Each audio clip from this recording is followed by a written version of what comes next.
কাঠগোলাপ ভালোবাসে না এমন হয়তো কাউকে খুঁজেই পাওয়া যাবে না। আজকে আমি কাঠগোলাপ আর্ট করব। Let's enjoy the process. এর জন্য প্রথমে আমি কাঠগোলাপের স্কেচ করে নিয়েছিলাম। যেহেতু এটা আমার ক্যানভাসের প্রথম আর্ট, তার জন্য আমি স্কেচটাই করে নিয়েছিলাম, সরাসরি আর্ট করতে যাইনি।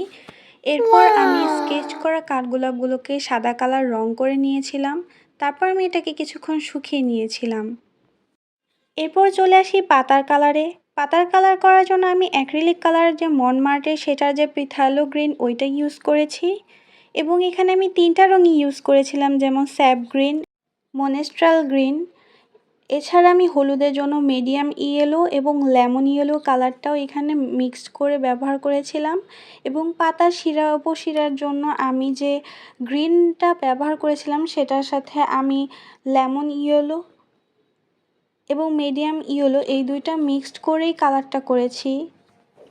পাতার শিরা উপশিরাগুলো দেওয়ার আগে আমি পাতার মাঝখানে ব্ল্যাক কালার দিয়ে একটু ডার্ক করে নিয়েছিলাম, যাতে করে পাতার শেডটা আরও ভালো দেখায়, এবং এটাকে সুন্দর করে ব্লেন্ড করতে হবে।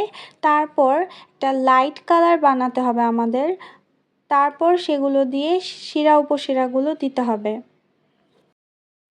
এবং কাঠগোলাপের মাঝখানে যে ইয়েলোটা দেখা যাচ্ছে সেটার জন্য আমি প্রথমে মিডিয়াম ইয়েলো কালার ব্যবহার করেছিলাম, এবং হালকা একটু শেষ করার পরে এখানে আমি লেমন ইয়েলো কালারও দিয়েছি, এবং সেটাকে ভালোভাবে ব্লেন্ড করার জন্য আমি হোয়াইট কালার দিয়ে একটা শেড দিয়েছিলাম, এবং ম্যাজেন্টা কালার দিয়ে যে গোলাপি কালার সেটার শিরাগুলো দিয়েছিলাম, এবং গোলাপি কালারটাও করেছিলাম, এবং শেষে আমি ব্ল্যাক কালার করেছি। তো এটাই ছিল ফাইনাল লুক।